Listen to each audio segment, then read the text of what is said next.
대통령은 건강보험의 보장성을 획기적으로 높여서 국민이 아픈데도 돈이 없어서 치료를 제대로 못 받는 일이 없도록 하겠다고 말했습니다.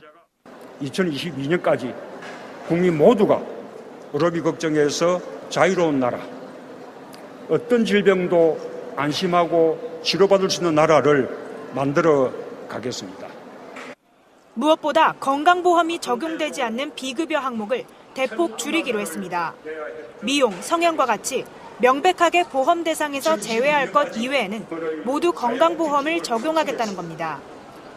이에 따라 초음파, MRI 등 3,800여 개의 비급여 진료 항목들이 단계별로 보험급여를 받게 됩니다. 문 대통령은 또 고액 의료비 때문에 가게가 파탄나는 일이 없도록 만들겠다며 질병에 취약한 계층에 대한 지원도 약속했습니다. 하위 30% 저소득층 환자가 연간 부담하는 진료비를 100만 원 이하로 낮추고 비급여 문제를 해결해서 실질적인 의료비 100만 원 상한제를 실현하겠다고 밝혔습니다. 암을 비롯한 4대 중증 질환에만 한정됐던 의료비 지원 제도도 모든 중증 질환으로 확대하겠다고 약속했습니다. 문재인 정부는 앞으로 5년간 30조 6천억 원을 투입해 전 국민의 의료비 부담을 평균 18% 줄일 계획입니다. 군 검찰이 박찬주 대장을 형사 입건한 지 닷새 만에 강제 수사로 전환했습니다. 압수수색 장소는 모두 5곳입니다. 박 대장이 쓰던 대구 이작전 사령부 공간과 집무실, 경기도 용인과 충남 계룡시 자택이 포함됐습니다. 휴대전화와 수첩은 물론 사령부의 물품 내역을 정리한 장부도 압수했습니다. 공관병 가혹행위 여부는 물론 냉장고를 비롯한 공관 비품을 빼돌린 의혹까지 광범위하게 확인해보겠다는 뜻입니다. 어제 피의자 신분으로 소환된 박 대장은 16시간 가까이 조사받은 뒤 오늘 새벽 스스로 운전에 귀가했습니다. 저로서는 그나마 이렇게 소명할 기회가 있다는 것이 너무나 감사했습니다. 박 대장은 골프 연습을 할 때 공관병에게 골프공을 줍게 했는지 등을 조사받았습니다. 최근 인사에서 보직을 잃은 박 대장은 자동 전역 대상이지만 국방부가 정책연수 발령을 내면서 군 검찰 수사가 마무리될 때까지 전역하지 못하게 됐습니다. 이런 가운데 박 대장이 지난해 7월 공관병 부당대우 문제로 당시 한민구 국방장관으로부터 경고를 받았고 이 문제로 부인에게 호통을 치고 한 달간 따로 살았다는 주장도 나왔습니다. 선택약정 할인율을 20%에서 25%로 높이는 요금 할인 시행이 한 달 앞으로 다가오면서 정부와 업계의 갈등이 절정으로 치닫고 있습니다. 이동통신사들은 할인율 상향은 일방적인 조치라며 정부의 행정처분에 반대하는 입장을 담은 의견서를 제출했습니다. 업계가 요금 할인율 인상과 관련해 정부에게 공식적으로 입장을 표명한 건 이번이 처음입니다. 의견서에는 선택약정 할인율을 5%포인트 높이는 것에 대한 법적 근거가 미비하고 연간 3조 원 이상의 손실이 생겨 경영활동에 악영향을 준다는 취지의 입장이 담긴 것으로 전해졌습니다. 하지만 정부는 의견서를 받는 건 행정절차법에 따른 과정일 뿐 이동통신사들의 이 같은 입장과는 상관없이 다음 달 1일 25% 선택약정 할인을 준회용으로 하는 행정처분을 시행한다는 방침입니다. 이동통신사들이 의견서를 제출한 같은 날 방송통신위원회와 공정거래위원회도 이동통신 3사를 상대로 각각 실태 점검과 담합 의혹 조사에 착수하면서 전방위 압박에 나섰습니다. 정부를 상대로 한 행정소송까지 준비 중이던 이 통업계는 정부의 고강도 압박에 당혹감을 감추지 못하는 모양새입니다. 다만 선택약정 할인 정책이 새 정부의 첫 번째 통신비 정책인 만큼 비판적인 여론을 무시하기 어렵다 보니 막판 고심 중인 것으로 알려졌습니다. 만약 소송까지 이어질 경우 새 정부의 첫 통신비 정책은 상당 기간 표류할 것으로 보입니다. 방송 중간에 좋아요를 눌러주시면 새날팀들에게 큰 힘이 됩니다. 미리 감사합니다. 트위터가 진짜 언론입니다. 재밌는 트윗 속가보기 시작하겠습니다. 제가 가끔씩 옆집과 얼굴 붉힐 때가 있는데 옆집에 사시는 어떤 분이 우리 집 창문 밑에 와서 담배를 피워요. 정말 면허가 없는 거죠. 겨울에는 그래도 문 다 닫고 사니까 별 상관이 없는데 여름에는 바람 방향에 따라서는 직방으로 다른 집 방문으로 들어가는 연기도 꽤 있거든요. 아, 저런 사람들 참 면허 더럽게 없다 이렇게 생각했던 적이 있었고요. 담배를 안 피우시는 야수님. 안녕하세요, 야수입니다. 예. 담배를 피우시는 명정님. 안녕하세요. 헤비스모커 유명정입니다. 급기야는 방송 중에 가래가 끓어서 방송 못하겠다고 지금 약까지 드시는 분. 네, 병원 가서 처방받고 약 먹고 있습니다. 우리 네. 애청자님들의 행복할 귀를 위하여. 그렇군요. 자, 넘어가겠습니다. 내가 언제 소개시켜주나. 담배를 한번 펴보고 싶은 마차입니다. 담배 한 번도 안 피워봤어요? 한 번도 안 펴본 건 아닌데요. 나도 펴봐야지 하고 작정하고 피는데도 잘 안 되더라고요. 피지 마세요. 그거 뭐하라 펴요. 좋지도 않은 건데. 그래서 이번에 국토교통부가요. 입주자가 간접 흡연 피해 방지를 위해 노력하도록 하고 관리사무소 등이 간접 흡연 중단이나 권고 조치를 할 수 있도록 규정을 만들었대요. 공동주택관리법 개정안입니다. 이게 참 그렇기는 해. 흡연자의 흡연권도 담배 연기를 안 맡을 권리에 비하면 크다 할 수 없지만 흡연권도 중요하기 때문에 권고에 좀 가까워요. 이게 강제 규정이 없으니까 서로 반발하는 거라고 봐요. 댓글에 눈에 띄는 게 그럴 거면 담배를 팔지 마라 그러더라고요. 어디 가서 피워요 그러면 이제 흡연자들은. 근데 저도 비슷한 경험이 있거든요. 저희 집에서 담배를 펴면 위층에서 그때 위층에 임산부가 있었는데 굉장히 힘들다고 부탁을 하더라고요. 근데 그런 경우에 이게 되게 애매한 부분이더라고요. 내 집인데 왜 내 맘대로 담배를 못 펴라는 얘기가 나올 법하거든요. 네. 그래서 제가 생각한 거는 담배를 피는 사람은 뭔가 도구가 필요한 거죠. 다른 사람한테 피해를 주지 않으면서 내가 담배를 마음껏 피려면 집안에 삼겹살 집에서 설치하는 그 닥트 있잖아요. 닥트, 네. 그거 하나 설치하면 안 되나요? 그 누구 돈으로 해야 돼요? 자기 돈으로 해야죠. 일단은 아파트건 뭐건 사각지대인 게 기존의 법에서는 복도, 계단, 뭐 엘리베이터 이런 데서는 당연히 금연이었죠. 근데 요즘 같으면 담배를 제대로 피해를 안 주고 피려면 옥상 올라가는 정도밖에 없어요. 예. 건물이라면. 예. 근데 옥상 개방 안 하는 곳도 많고 그러려면 담배 피기가 굉장히 불편해지죠. 그래서 이번에는 그게 들어간 거죠. 발코니하고 화장실. 근데 화장실이 오히려 발코니보다 심각할 수도 있는 게 화장실은 환풍기들이 연결돼 있어요. 예. 그 환풍기를 타고 남의 집에 연기가 들어갈 수가 있고 발코니는 우리 집은 좀 덥다 싶어가지고 에어컨 틀고 닫아놓을 수도 있지만 다른 집은 에어컨 안 틀고 문을 열어놓을 수도 있거든요. 옆집이나 이집에 연기가 그냥 그대로 들어가는 거죠. 그러니까 저는 이게 층간소음 문제하고 비슷하다고 생각해요. 네. 베란다에서 피는 건 조심해야 된다고 생각해요. 내 땅이라고 해서 내 땅의 경계선에서 아무 짓이나 해도 되는 건 아니거든요. 분명히 내 행위가 다른 사람한테 영향을 미칠 거라는 걸 알고 있기 때문에 조심해야 되는 거는 어떤 상식이라고 생각하는데 예를 들어서 화장실에서 담배를 피우는데 그 연기가 다른 환풍기를 타고 다른 집으로 넘어간다 하는 건 건물을 잘못 지었다는 거죠. 맞아요. 예. 그러니까 건물을 제대로 지었으면 그런 일이 생겨서는 안 되는 거죠. 근데 저희 집이 신축으로 된 건물이거든요. 예. 근데 거기도 항상 입주자들끼리 싸우는 게 담배를 못 피우게 하니까 화장실에서 피우는데 환풍기를 돌리고 근데 환풍기가 항상 통으로 되어 있는 거예요. 그러니까 그 연기가 윗집으로 가고 이러니까 서로 미치는 그러니까 거. 그런 식의 건축 방법 자체가 잘못됐다는 거죠. 근데 신축인데도 지금 그렇게 짓는다고 한다면 예전이나 지금이나 변함이 없다는 이야기잖아요. 예, 공동주택은 화장실을 환풍기가 통으로 돼 있는 것을 이렇게 나뭇가지처럼 나누어 놨어요.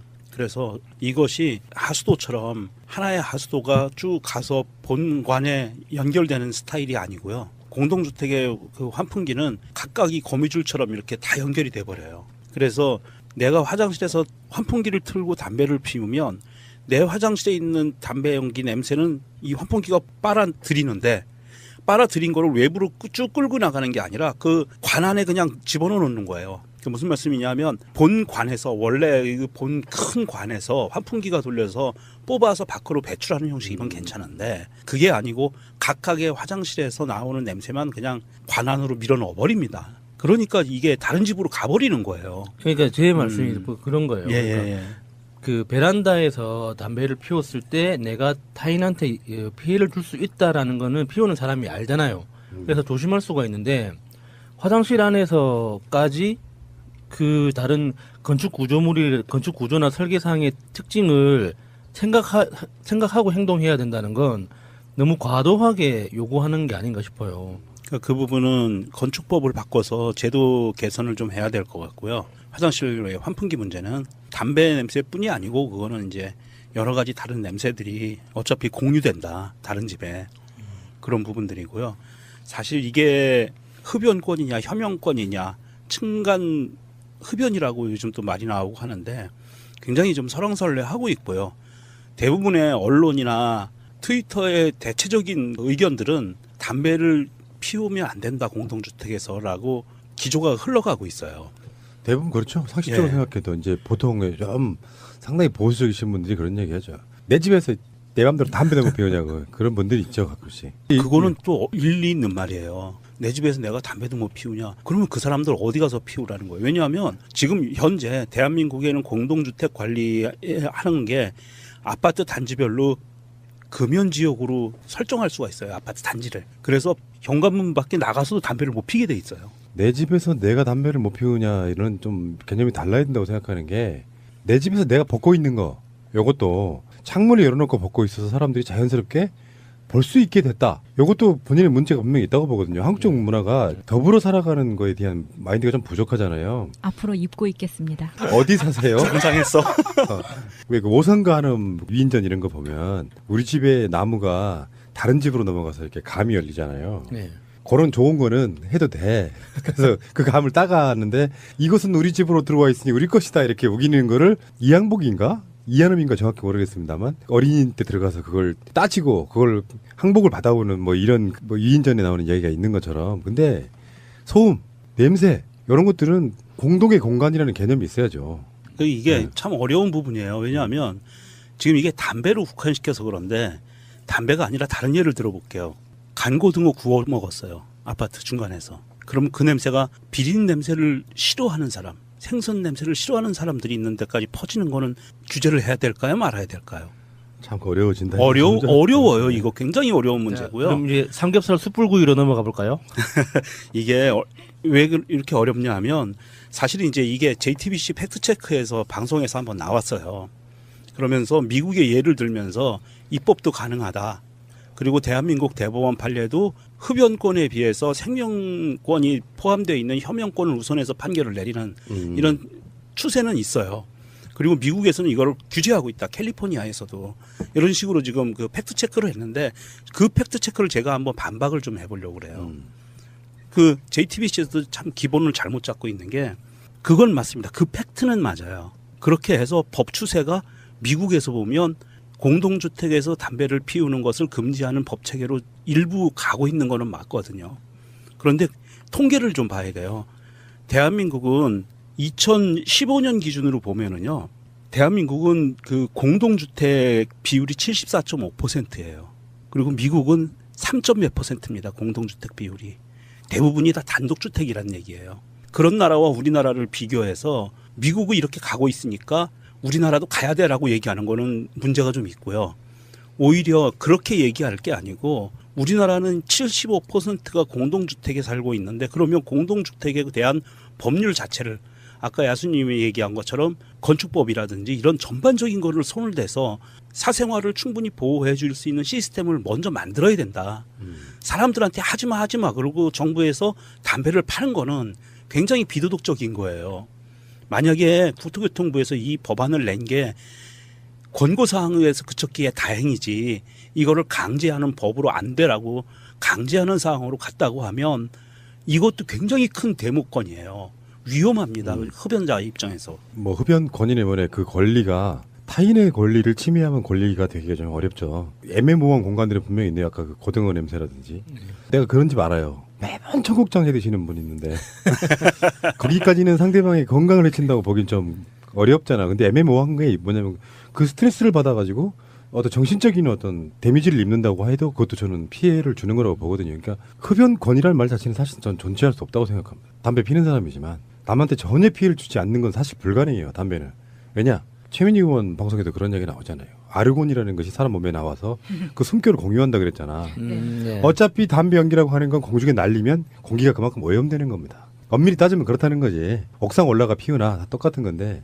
근데 거기서 흡연권은 이야기하지 맙시다. 싫어하는 사람이 한 명이라도 있으면 흡연권은 제한이 되는 게 맞다. 이렇게 생각을 해요. 알겠습니다. 출발하겠습니다. 점점 이인재화 되고 가신다는 바로 그분. 이분도 별명을 하나 붙여드려야 될 텐데요. 그럴듯한 거. 피닉제는 너무 멋있잖아. 피닉수. 그것도 멋있다니까 피닉이 들어가서. 아, 그래요? 네. 어쨌건 철수 안 하시는 바로 그 안철수님. 이분이 지금 그 설왕설래 중에 이제 이런 얘기를 했어요. 중앙일보와 인터뷰에서 뭐라 그랬습니까? 내가 내린 결정이 자신들, 즉 민주당에 위협이 되면 격렬하게 반응하더라. 내가 당권 도전을 선언할 때 민주당이 보인 반응은 이성을 잃은 수준이었다. 추미애 대표의 머리 자르기 발언도 국민의당에 대한 흡수 야욕을 드러낸 것이라면서 다른 당 전대를 놓고 이렇게 시비 거는 경우가 대한민국 정치 사상에 있었나라고 비판했습니다. 우와, 항상 있었어요. 대한민국 정치 역사상 다른 당의 전당대회에 대해서 또 다른 당의 논평들이 항상 있어 왔어요. 이 양반 좀 너무하는 것 같아. 그런데다가 본인은 범법자에 준하는 지금 그런 수준이잖아요. 욕을 먹어도 지금 당연히 먹어야 되는 상황인데. 이건 지금 더불어민주당이 안철수 그 가설들이 저지른 제보 조작 사건의 피해자잖아요. 그것 때문에도 고소당하신 분도 있고 그래요. 추미애 대표 같은 사람들. 문재인 대통령 가족은 말할 것도 없고. 근데 그 당사자가 이런 말 표현한 사람 잉크에 뭐가 마르기도 전에 그런 식으로 지금 그 사건이 일어나가지고 국민들한테 죄송하다고 머리 조아린지 불과 며칠 만에 출마 이렇게 하니까 당연히 반발이 나올 수밖에 없는 것이죠. 그리고 보통 때 이제 뭐 명정님은 전당대회 때 반응을 한다고 하는데 보통은 이제 정상적인 상황이면 당대표나 이런 사람들 뽑히면 축하한다고 뭐 의례적으로 이렇게 반응도 내주고 그런 정도 수준인데 안철수는 지금 여러 가지가 전 읽혀요. 하는 그 소리를 들어보면 내가 내린 결정에 자신들에게 위협이 되면 격렬하게 반응하더라. 정말 초등학생 같지 않아요? 이런 표현을 쓰는 게 정말 유치한 거예요. 쫄았다는 뜻이죠. 정치인들 입장에서. 그래서 몇 안 되는 자기 지지하는 국민들한테 이르는 거예요. 민주당이 왜 나만 갖고 그러냐 이런 느낌. 다음에 민주당이 보인 반응은 이성을 잃은 수준이었다. 지금 안철수가 이성을 잃은 수준으로 지금 출마 선언을 한 거잖아요. 최소한 자숙의 시간도 없이. 지금 정신머리가 철수했습니다. 저런 말이야. 그리고 이제 진짜 중요한 거는 이 안철수가 다 예전에 며칠 됐죠. 다른 인터뷰 같은 데서 그런 얘기를 했어요. 가장 우려스러운 대목이 민주당에 흡수되는 것이 두려워서 출마했다. 요거예요. 민주당과 다시 합쳐지는 거를 굉장히 두려워하는 바로 이게 지금 추미애 대표의 머리 자르기 발언도 국민의당에 대한 흡수 야욕을 드러낸 것 이렇게 표현했습니다. 떡줄 사람은 생각도 안 하고 있는데 지금 뭐 하는 거죠? 안철수는 알러지가 있는 것 같아요. 알러지가 더불어민주당에 흡수된다거나 또는 자신이 싫어하는 뭐 친문 패권 이런 것에 관련한 피해의식 같은 게 굉장히 심하게 있는 것 같다는 생각이 드네요. 안철수 입장에서는 국민의당이 만약에 일부라도 민주당에 흡수되는 결과가 나오면 자기의 정치 인생은 끝난다고 생각을 하는 것 같아요. 그렇기 때문에 이렇게 정말 이성을 잃은 발언들을 하는 것 같고요. 만약에 지금 상황에서 안철수가 국민의당 당대표로 출마해서 대표가 된다고 쳐요. 지금 분위기로 가서. 그 다음이 어떻게 될지는 다들 많이들 예상하시는 거 아닌가요? 그러니까 쪼개질 거라고 보잖아요. 박근혜에 하듯이 욕 좀 찰지게 해주면 안 돼요? 그 정도의 뭐 애정이라고 해야 되나 뭐 레벨이 안 돼? 급이 안 되는 것 같은데요. 레벨이 안 돼. 자, 겸해서 지금 이현주의 이야기도 한번 볼게요. 이현주가 이제 모 언론과의 인터뷰가 지금 여러 가지 이야기를 했어요. 그 인터뷰에서 안철수 출마는 나 빼고 다 반대? 지금 그런 분위기가 있는 거예요. 공개적으로 안철수 출마 찬성하는 사람이 딱 이현주 하나뿐인 거지.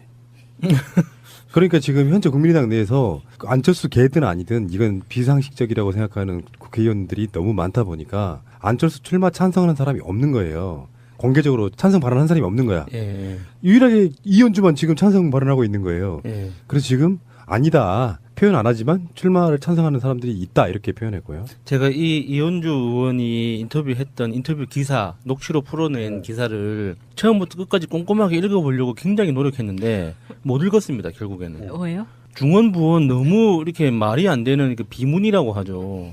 그래서 결국에는 기자가 정리해놓은 그 몇 줄 요약으로 그래 그 말이었구나라고 해서 끝까지 읽는 건 결국엔 실패를 했는데. 야수님 한 동네 누나였잖아요. 예.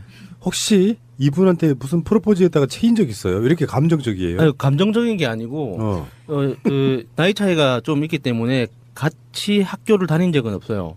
응답하라 1988인가에 보면 자기 친구 누나랑 사귀잖아요. 제가 그래도 좀 눈높이가 있는 사람이어서 저의 취향을 존중해 주시기 바랍니다. 제 스타일 아닙니다. 누나. 알겠습니다. 예. 자, 다음에 출마는 본인의 선택이고 그것 가지고 감론음박은 소모적이다.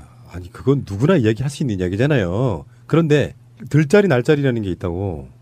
지금 날자리가 아닌데 났기 때문에 말이 생기는 거 아니에요. 지금 누구나 출마 누가 못하게 그런 상식적으로 당연한 거지. 다음에 안철수가 안철수가 당대표에 실패하면 정치적 타격이 굉장히 크다. 당연한 소리를 이렇게 심각하게. 그러니까 그렇게 얘기하고 싶었던 진짜. 거예요. 안철수도 나름대로 그 리스크를 지고 지금 출마한 거다. 그만큼 절박한 뭔가가 있다 이렇게 얘기하고 싶은 건데 이거는 이현주가 하나만 알고 둘은 모르는 거죠. 출마 자체도 정치적 타격이 커요 지금. 예. 안철수가 당선되는 게 더 타격이 클 거라고 보는 사람이에요. 예. 안철수의 출마를 반대하는 사람들 입장에서 안철수가 떨어지게 되면 그나마 정리가 쉬워져요. 안철수는 정치계 사실상 은퇴에 가까운 상황으로 갈 거야. 근데 안철수가 당선되는 경우가 되면 국민의당 굉장히 힘들어집니다. 예. 나올 때가 아닌 사람이 나왔어. 친한 패권으로 나왔단 말이야. 당선됐어요. 나머지 상식적인 생각하는 국회의원들 입장에서는 당황스럽죠. 당이 법적인 거 떠나서 일단 쫙 갈라지는 거예요. 감정적으로. 다음에 대선 패배에 대한 책임은 안철수뿐만 아니라 우리 모두에게 있다. 훌륭하신 말씀이죠.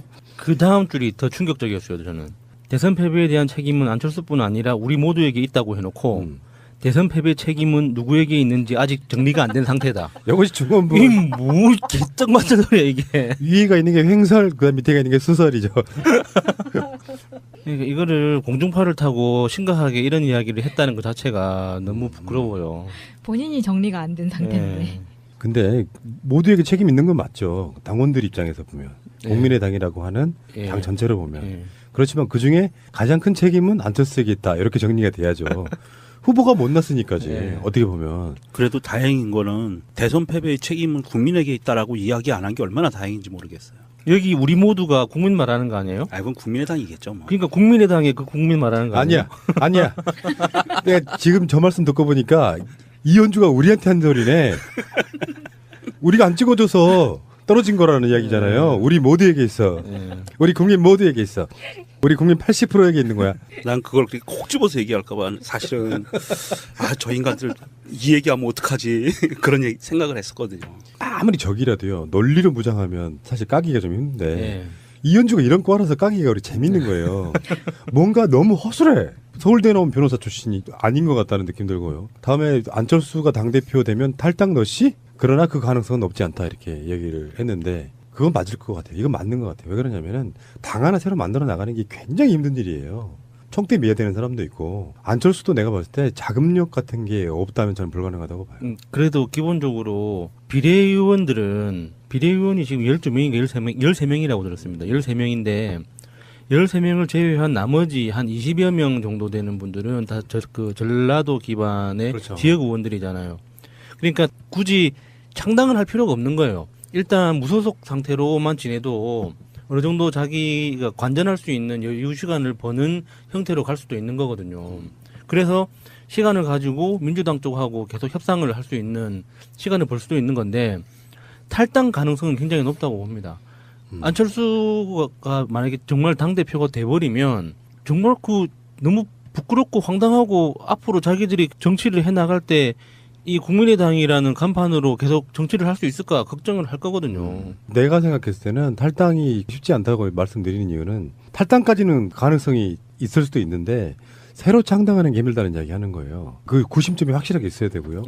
뭔가 자금력도 있어야 되고요. 지금 국민의당이 40석이잖아요. 원내 교섭단체 만들 수준은 좀 돼야 되는데 막 그 비토하고 비난해도 또 탈당하고 창당하고 하는 과정에 있어서의 그 쏟아지는 비난들이 있잖아요.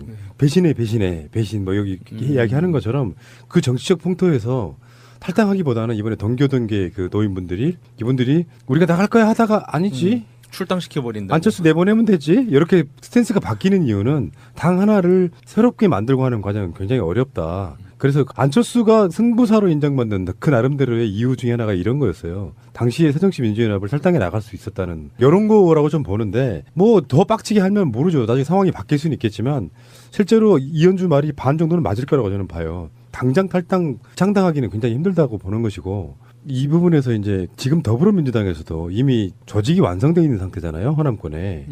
그 사람들 자리를 이 사람들이 채워야 되는 부분이 있기 때문에 국민의당이 만약에 탈당 노씨가 돼서 입당 노씨가 돼도 이 사람들은 자리 보장마저에 들어올 거 아니에요. 근데 자리를 보장 못 받아. 현역 국회의원인데 지휘권장은 못 해. 다음 선거에 내가 공천권도 행사할 수 없어. 그런 상황들이 있다라고 하면 이 사람들 입장에서는 탈당하는 것보다 안철수를 쫓아내는 쪽으로 선택할 가능성이 높다는 거죠. 예전 같으면 그게 가능했죠. 총재들 있던 정치에서는 야, 저 당 한 50명 들어오라고 해. 찍소리 못하고 있다가 지역위원장 또 바뀌는 이 상황에도 찍소리 못하고 있다가 그런 식의 것들이 있었지만 지금은 민주당 당이니까 그러면 안철수가 그 민주당 안에서 했던 대로 그대로 당하겠네요. 그럴 수 있죠. 그럴 수도 있지만 어쨌건 그렇습니다. 다음에 만약에 탈당한다면 그 이유가 안철수가 아니라 다른 이유가 있는 거다. 요거는 그 이야기하고 싶은 것 같아요. 더불어민주당 그쪽에서의 어떤 꼬드김 이렇게 표현하고 싶어하는 것 같습니다. 그래서 안철수를 빌미로 떡볶이배 제사 지낸다고 안철수 꼴보기 싫어 죽겠는데 욕하면서 그것 때문에 나가는 것처럼 나가지만 그러니까 안철수 아닌 다른 이유가 아니라 안철수를 포함한 다른 이유가 있는 거죠. 속마음은 다른 이야기가 있는데 안철수 핑계 삼아 나가는 거다 껄 거다 이렇게 이야기하고 있는 거예요. 정말 밉상이네요. 이현주와 안철수는 정치적 일란성 쌍둥이 같습니다. 말하는 게 왜 이렇게 밉상이냐. 일란성 쌍둥이. 네. 엄청나게 민주당과 문재인 대통령에 대한 미움이랄까요. 뼈에 사무친 사람들 같다 이런 생각이 드네요. 근데 왜 그렇게 싫어하는 건지 좀 상상이 안 돼요. 이게 다들 선수들끼리 정치하는 거잖아요. 선수끼리 뭐 다 때릴 수도 있고 맞을 수도 있고 피해를 수도 있는 거고 뭐 다치는 것도 있는 거고 그런 것들이 그 정치 여정 안에서 당연한 경험처럼 받아들여야지. 자기 한번 상처받았다고 뭐 철천지 원수진 것처럼 집안의 복수를 다짐하는 그 무사처럼 막 이런 식으로 하는 거 좀 이해가 안 돼요. 좀. 이현주는 사실 우리가 지금 우리 또래 사람들이 대부분 갖고 있는 민주운동권적 마인드가 없어요. 그냥 확장성으로 해서 영입된 케이스예요. 학생운동도 해본 적이 없어. 자본들 속에 들어가서 변호사까지 활동했던 사람이에요. 학교도 좋은 학교 나와서 엘리트 코스밖에 안 밟았어요. 그러니까 사회적 공감력 아젠다가 떨어지는 사람이었어요. 원래. 그러니까 뭐 예를 들면 친문 국회의원들 입장에서도 같이 어울리기가 좀 그런 사람. 공감대가 없는 거예요. 같이 이야기해봐야 완전히 다른 세상 사람이잖아요. 그래서 이현주가 탈당에 나올 때 그런 모욕감 느꼈다고 이야기하잖아요. 결이 다르니까 서로 잘 안 어울리게 되고 노는 물이 다른 거죠. 이현주는 오히려 새누리당이 자기랑 비슷한 코스 밟아온 사람들하고 이야기하면 이야기가 잘 통하지. 그랬것 하는 이야기. 그 친북 좌파라고 하면 그게 머릿속 이미지가 딱 있는 사람들 있잖아요. 근데 그런 사람들이 아닌 상황에서 민주개혁 세력 쪽에 몸담다 보니까 스스로 왕따가 될 수밖에 없는 어떤 그런 처지였을 거라고 저는 보거든요. 지금이라도 그 바른정당이라도 가면 될 텐데. 그러니까 노동운동을 했어, 무슨 학생운동을 했어, 아무것도 사회운동을 한 적이 없잖아요. 주로는 이제 민주당에 있는 분들이 그런 결이 많아서 그 이질감들이 결국엔 자기가 왕따를 당했다 이런 피해자 코스프레로 탈당해 나온 거거든요. 그러다 보니까 자기 입장에서는 이제 공간에 있을 때야 심한 소리 못했고 서로 간에 험한 소리 안 했겠지만 일단 적을 벗어나고 나니까 일단 민주당 당원분들부터 엄청난 항의 같은 거를 하고 막말할 때마다 그러면 계속 정이 떨어져가는 관계일 거고 다시는 이 사람은 이쪽으로 돌아올 수가 없죠. 그 야수님 말씀처럼 바른정당 같은 데는 무난히 가도 뭐 아무렇지도 않은 그런 사람이 돼버린 거예요. 이현주나 안철수에 대한 트윗 한번 섞어보겠습니다. 그 아나달라 님이 이 영어로 쓰셨는데 발음이 재밌네요. 아나달라 님이 기자 간담회를 보니 안철수 신이 났더라고. 이미 정치 중독에 독배를 마셨어. 의료사고 낸 닥터가 다시 수술하겠다고 나서니 안철수 당신 같음 맡기고 싶겠어? 정말 이렇게 비유가 정말 딱딱 들어맞는 찰지네요. 전기 충격기라고 했었죠. 자기를 또. 자기가 전기가 된 거죠.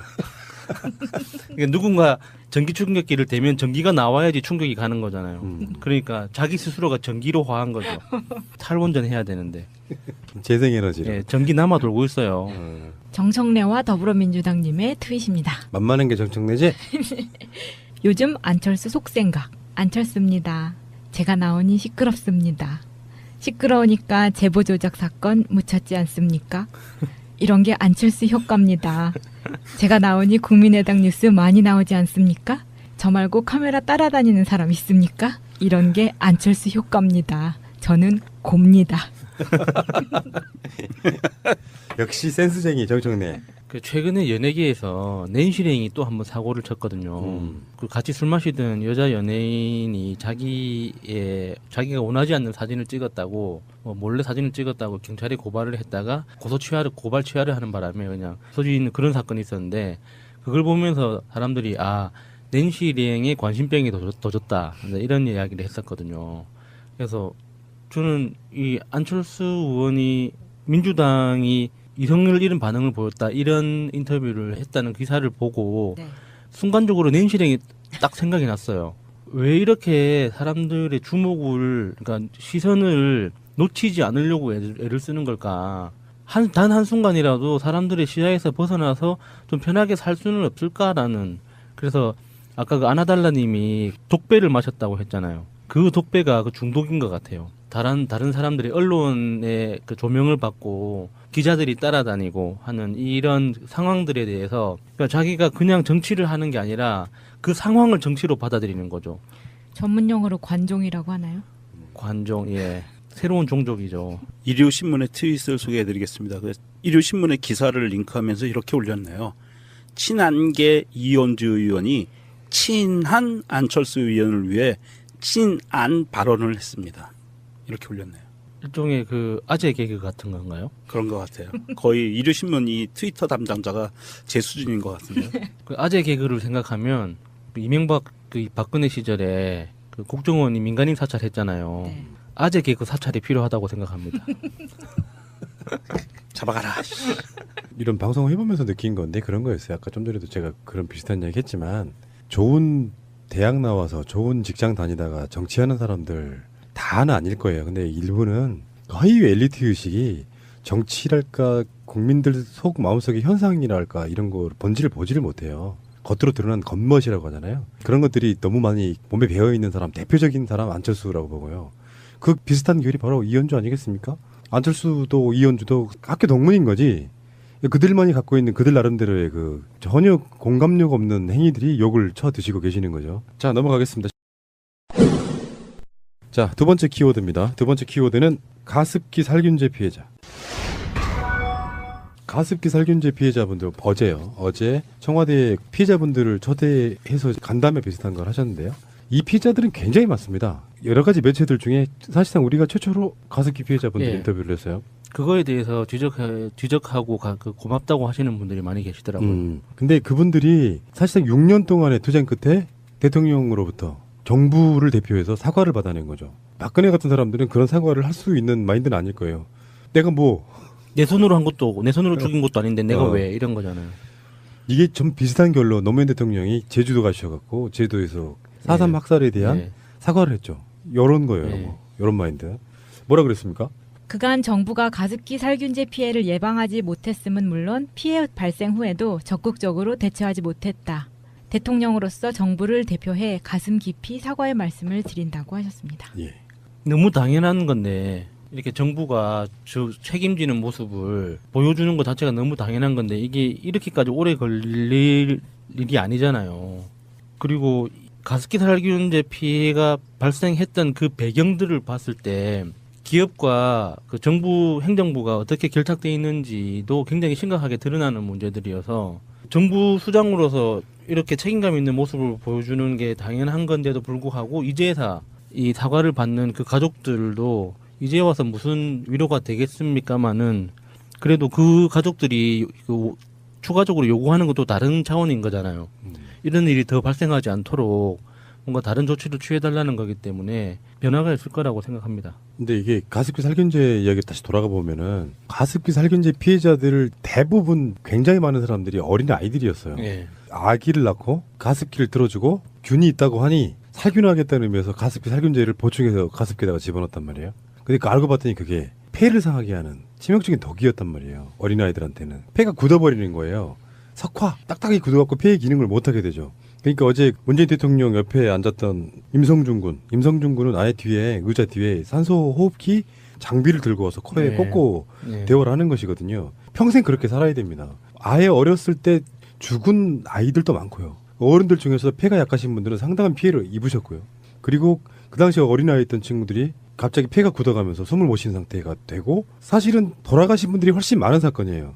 살아있는 분들이 지금 초대받으신 거예요. 예, 그러니까 돌아가신 분들도 마음 아프지만 그 가습기를 틀어줬던 그 엄마 아빠들의 마음이 정말 상상할수록 너무 끔찍한 거예요. 이게 아무리 자기가 의도는 그게 아니었지만 결과적으로 좀 표현하려니까 너무 좀 끔찍해서 뭐라고 말을 못 하겠는데 그러니까 그런 정신적 피해를 생각하면 그 단순히 약품 하나 잘못됐다. 뭐 유통 과정에 문제가 있었다. 뭐 그 만든 기업이 나쁜 기업이다. 이런 차원을 뛰어넘는 거거든요. 예전에 우리가 그 광우병 때문에 촛불 집회까지 하고 그 전 국민적 수준으로 이렇게 들고 일어났던 이유가 안전에 대한 정부 태도 때문이었잖아요. 그러니까 광우병이 우리나라에서 생겼다가 아니라 생길 수 있는 가능성에 대해서 정부 태도가 너무 안일했기 때문에 분노했던 건데 그렇지. 이것도 정말 똑같은 거거든요. 다를 거 하나도 없는 거예요.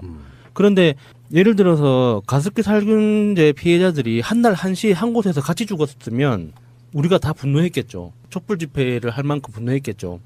근데 눈에 보이지 않는 곳에서 소리 없이 죽어갔기 때문에 우리 눈에 안 보이기 때문에 우리의 분노가 아직 부족하다고 생각하거든요. 맞습니다. 그리고 그 당시에 가습기 살균제로 돌아가신 걸 모르는 상태의 분들도 꽤 있을 거라고 보는 것까지 합치면은 그러니까 실태 파악이 사실상 불가능한 정도의 어마어마한 사건이죠. 거의 대부분의 국민들이 다 피해를 봤다고도 할 수 있어요. 이 몰라서 그러는 게 맞는 건데. 저도 썼어요. 저도. 네, 저도 썼거든요.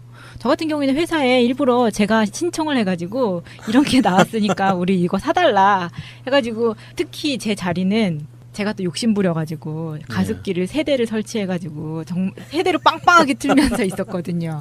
그걸 정말 제가 제일 많이 마셨다고 생각하면 정말 화가 나죠. 그 다녀오신 가족 대표분들의 인터뷰 중에서 가장 좀 가슴 아픈 부분이 있었어요. 대통령을 만난 그 자체가 위로가 됐다라고 말씀하신 부분이 있었거든요. 그러니까 이전 정부에서는 전혀 기대할 수 없었던 부분에 있어서 정부가 들어서자마자 만남 자체만으로도 위로가 됐다는.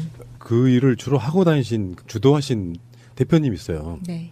저희 방송에도 인터뷰했던 분인데 처음에 이런 사건 알리려면요 어마어마한 노력이 필요해요. 하다못해 팟캐스트도 나가야 되고 어떤 매체라도 인터뷰하겠다 하면 다 달려갑니다.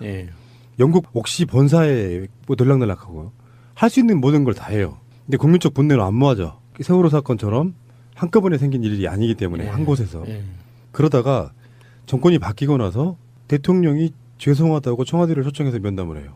감동스러울 수밖에 없다고 생각이 들고요. 우리도 제가 항상 하는 말 있잖아요. 세월호 사건 같은 경우에 박근혜가 그 미안함을 어떤 의도나 목적이 나쁜 의도나 목적이 없었다면 그 의도나 그 미안함을 꾸준히 세월호 유가족들에게 전달하는 것만으로 위안이 돼요. 근데 박근혜는 어떤 방식이었어요? 한번 불러서 생쇼 한번 한 뒤에 그 후로부터는 밟아버렸단 말이에요. 진압해버렸단 말이에요. 캡사이신 뿌리고 잡아가고 이렇게 심지어는 국정원 시켜가지고 돈밖에 모르는 사람들로 나중에 말기쯤 가니까 뭐라 그랬냐면 좌파 빨갱이 이런 얘기가 나왔으니까 그런 방식이었다고 보고 그건 잘못된 것이고요. 이번 면담에 그 우원식 더불어민주당 원내대표가 참석을 했는데 이 사건을 위해서 음으로 양으로 되게 많이 도왔던 국회의원이에요.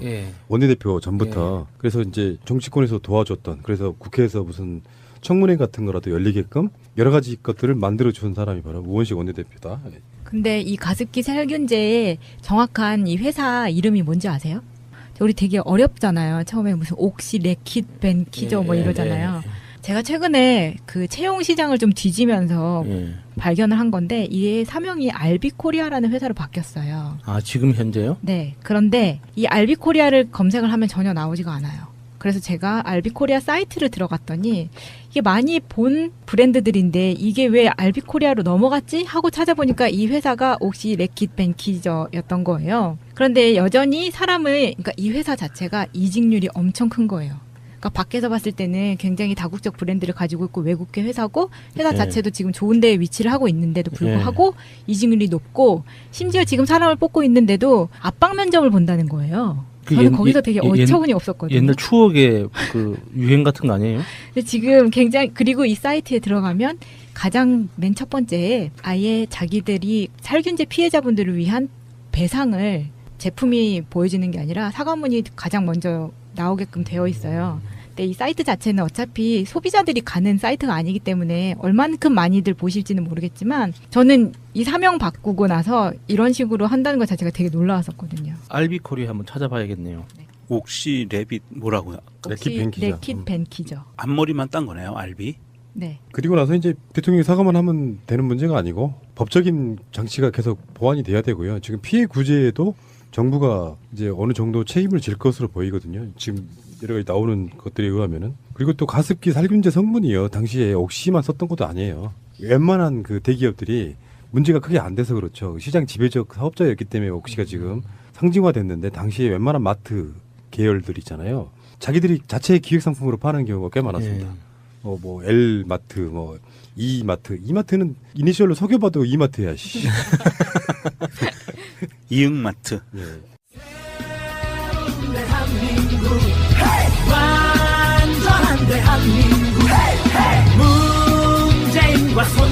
꼭 다시 하는 우리 대한민국. 끊지 마세요. 끊지 마세요. 건강보험 혁신적인 이야기라고 평가하시는 분들이 많더만요. 다음 키워드입니다. 건강보험.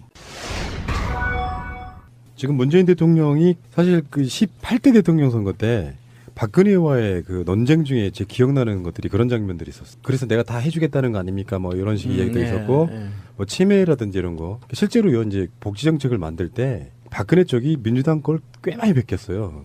이쪽이 10이면 우리는 20 줄게 이런 방식으로. 근데 그 중에서 이제 우리가 복지를 다루는 싱크탱크 방송에서 그 이런 이야기를 많이 했었어요. 건강보험 하나로. 그러니까 원천적으로 너무 보장이 되는 게 없으니까 보장해주는 걸 많이 하되 우리가 조금씩 더 건강보험료를 더 내자. 요게 걸자라고 보시면 되죠. 보장이 안 되는 게 너무 많으니까 사보험이 필요해지고 그 사보험들로 인해서 이중으로 돈을 써야 되는 거고 이런 것들을 굉장히 많이 획기적으로 좀 개선하겠다는 건데요. 첫 번째로 문재인 후보하면 떠오르는 의료 관련한 복지 관련한 공약 중에 첫 번째가 뭐였죠? 치매를 국가가 책임진다고. 그것부터 출발하는 것 같아요. 그래서 연도별 보장성 강화 추진 일정을 좀 알려주세요. 올해 10월부터 치매 의료비 부담이 경감되고요. 아동 입원 부담이 완화되고 난임 건강보험이 적용이 됩니다. 11월부터는 65세 이상 틀니 부담이 경감되고 간호-간병 통합서비스 확산 방안이 발표될 예정입니다. 12월에는 복부 초음파 건강보험이 적용되고요. 약제 기준비 급여, 선별급여 적용 방안이 발표됩니다. 2018년에 본인 부담 상한제 개선, 선택진료 폐지, 신포괄수가 적용 의료기관 확대, 재난적 의료비 지원 제도가 시행되고 하반기에는 65세 이상 임플란트 부담이 경감되고 부인과 초음파 건강보험이 적용됩니다. 그리고 2, 3인실 건강보험도 적용될 예정이라고 합니다. 순차적으로는 19년부터 22년까지 일부 1인실 건강보험이 적용이 되고요. 의학적 비급여 건강보험 적용, 간호간병 통합서비스 확대, 신포괄 대상기관 확대 예정입니다. 좀 더 디테일한 내용은 저기 복지국가 소사이어티 방송에서 다루실 테지만 예, 다루겠습니다. 정말 궁금합니다. 왜냐하면은 저는 개인적으로 간병 경험이 많아요. 가족들이 그 아픈 경우가 있어가지고 그래서 그 간병을 하면서 정말 불합리하고 좀 이상하다, 좀 상식적이지 않다는 그런 상황들을 많이 부딪혔었거든요. 그러니까 마지막으로 간병한 게 좀 시간이 꽤 돼서 요즘도 그런지 모르겠는데. 특수한 바늘이 있어요. 약간 이렇게 바늘이 휘을 수 있는 부드러운 바늘이 있는데 그거는 보호자가 사와야 돼요. 그리고 성인용 기저귀 그것도 그 보호자가 사서 제공을 해야 되고 생리대도 그 여자분들 생리대도 보호자가 사서 제공을 해야 되고 뭐 그렇게 보호자가 직접 사서 제공해야 되는 게 중간중간에 많아요. 그리고 약도 무슨 종이를 줍니다. 이거 약국 가서 사오라고. 병원에서 갖추고 있지 않기 때문에 그 보험이 안 돼서 그러면은 그 또 비싼 약이에요. 그러면 주변에 파는 약국도 없어. 그러면은 막 여기저기 수소문 해가지고 택시 타고 가서 막 사와서 조달하고 막 그랬었거든요. 그러니까 그런 상황들이 나중에 이제 알고 보니까 건강보험 보장 범위 때문에 그런 현상이 생기는 거더라고요. 그리고 더 심각했던 건 그 간병이 우리는 당연한 거라고 생각하잖아요. 가족이 아프면 다른 가족이 밤새 지키면서 이렇게 심부름하고 하는 거를 당연하다고 생각했는데 사실은 그게 아니었던 거죠. 그게 다 간호 영역으로 포함돼야 되는데 이 간호 인력을 줄이려고 하다 보니까 무심결에 그냥 은근슬쩍 문화적으로 어떤 가족 책임으로 넘기면서 그 간병을 또 하나의 어떤 노동으로 만들어버린 거죠. 그래서 이게 이번에 보장성 확대 이 내용 쭉 보면서 뭔가 실질적인 변화가 있을 거라는 생각이 들어요. 그 이거는 현장에서도. 이제 이것을 좀 기대 안 했던 분들한테는 혁명적인 변화라고 얘기하고 있는 게 굉장히 큰 거죠. 저는 깜짝 놀란 게 그 비급여 항목이 약 3,800개 정도였다고 하니까 그중에 이제 지금 사실상 이렇게 보시면 되겠네요. 2022년 문재인 대통령 임기 말까지요. 미용, 성형 관련한 의료 행위를 제외한 모든 것들이 급여가 된다 이렇게 보시면 되죠. 살짝 아깝긴 하네요. 성형도요. 예를 들어서 치료 목적이라면 될 가능성이 있어요. 그러니까 화상 같은 걸 통해 갖고 얼굴을 다시 복구해야 되는 이런 분들 같은 경우는 급여가 될 거로 보고요. 이게 사실 우리가 미국의 입장에서 미국의 정책들을 보면 뭐 오바마 케어, 트럼프 케어 이런 얘기를 했잖아요.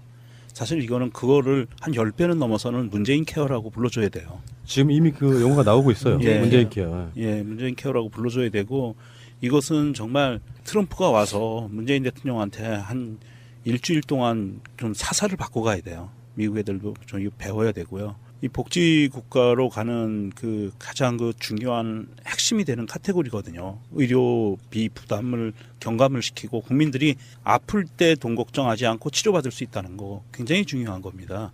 저는 여기서 지금 이번에 나온 그 발표들 중에서 병원실이 보통 급여가 6인실 뭐 이런 4인실 이런 데만 한정돼 있었잖아요. 2인실이나 3인실까지도 이제 급여해 주겠다는 거거든요. 그 사적인 공간이 좀 필요한 환자들이 있어요. 예. 그런 사람들한테는 급여 때문에 여러 명이 쓰는 병실만 써야 되는 상황도 있었고 그랬는데 그거 1인실까지는 적용하기 힘들 거라고 봐요. 그럼 누구나 다 1인실 들어가려고 하지. 이제 선택적으로 꼭 필요한 환자들에게는 1인실을 제공해 주겠다.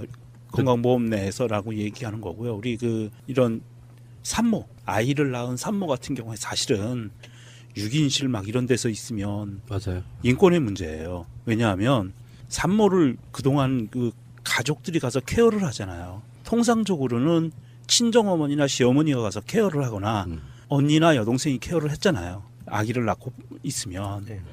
그러면 거기까지는 그런 대로 이해를 할 수가 있는데 남자들이 케어를 하는 부득이한 경우들이 있어요.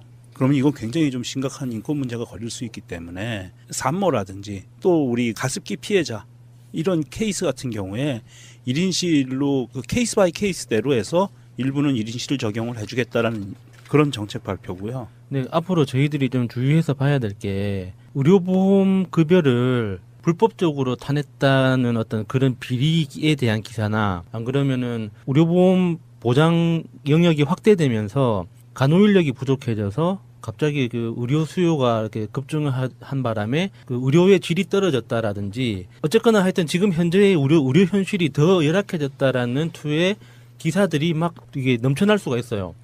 왜냐면은 지금 이 정책 자체가 사보험 시장을 축소시키는 방향이기 때문에 그거에 대한 저항이 분명히 있을 거거든요.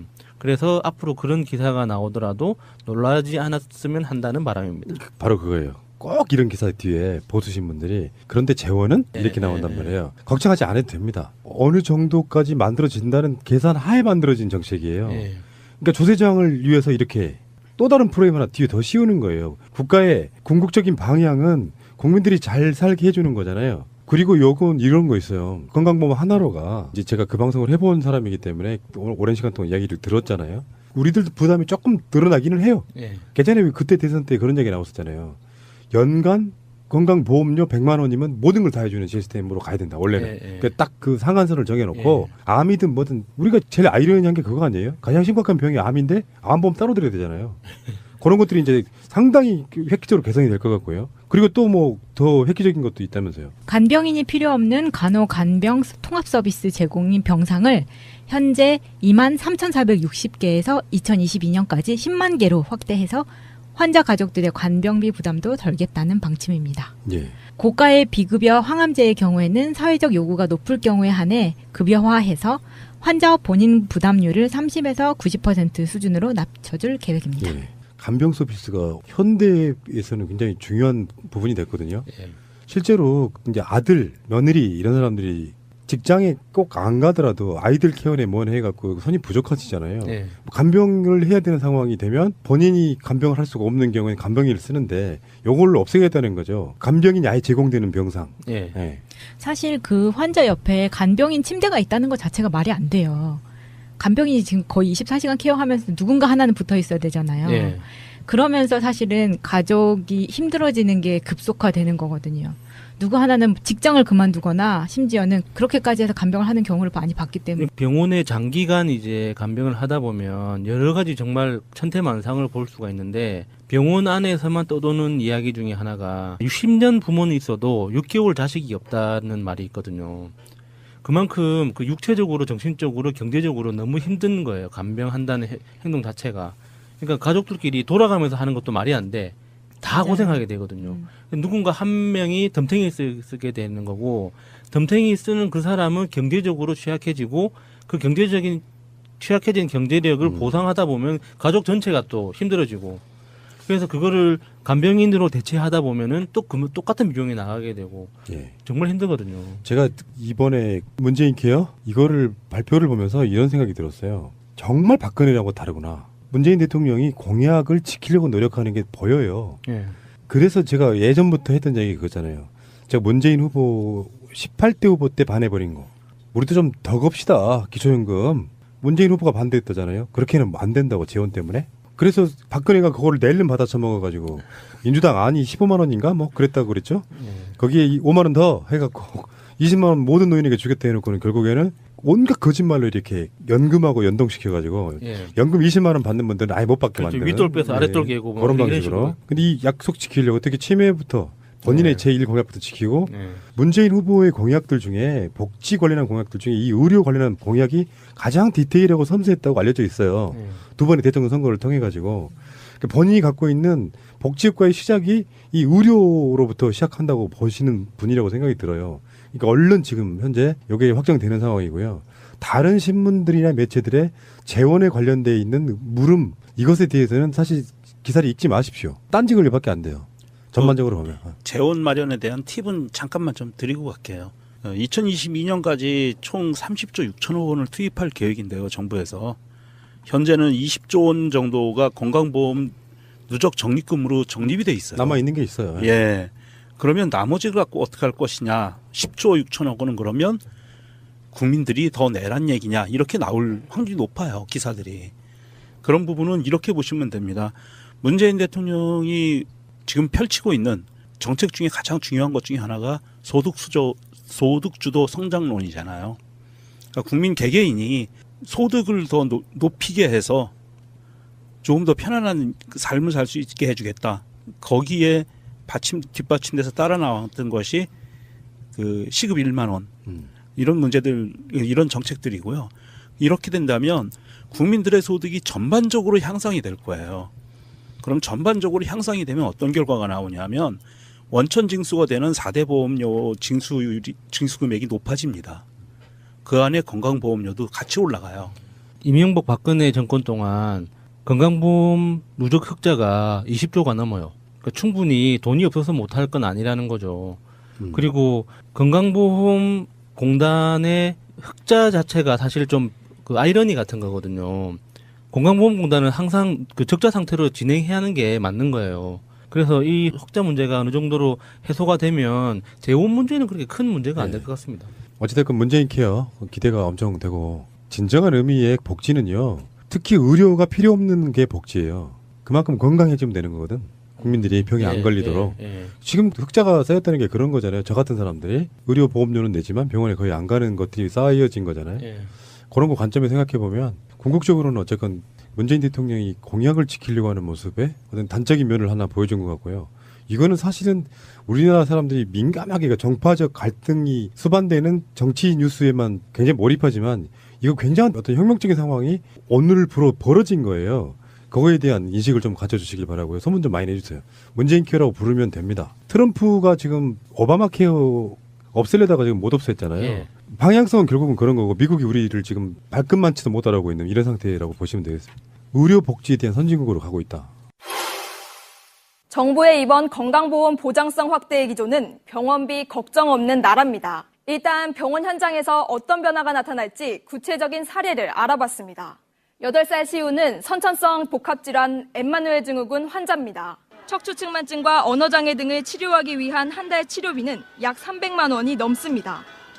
하지만 이번 건강보험 보장성 강화 대책에 따라 앞으로 60여만 원으로 줄어듭니다. 7년 정도 저희가 개인 자부담으로 이렇게 비급여 치료를 했거든요. 늦었지만 어쨌든 고맙고. 이번 대책의 수혜자는 시후만이 아닙니다. 미용과 성형을 제외한 병원의 모든 치료는 원칙적으로 건강보험이 보장합니다. 치매 환자의 경우 100만 원에 달하는 MRI와 신경인지 검사 비용이 39만 원으로 줄고 본인 부담비가 전체 치료비의 50%였던 노인틀니 치료도 30%로 내려갑니다. 입원비 부담도 줄어듭니다. 지금까지는 4인실 이상 입원비만 보험 혜택을 받았지만 2인실로 확대되고 중증 호흡기 질환자나 출산 직후 산모는 1인실에 입원해도 보험이 적용됩니다. 또 대형 병원에서 베테랑 의사를 지정해 진료를 받고 대신 진료비를 15에서 50%가량 더 내는 이른바 특진 제도도 폐지됩니다. 하지만 사각지대도 있습니다. 간암 말기 진단을 받고 9개월째 투병 중인 김장근 씨. 김 씨는 신약 항암제 레고나페닉 투여시 큰 효과를 볼 수 있다는 소견을 받았습니다.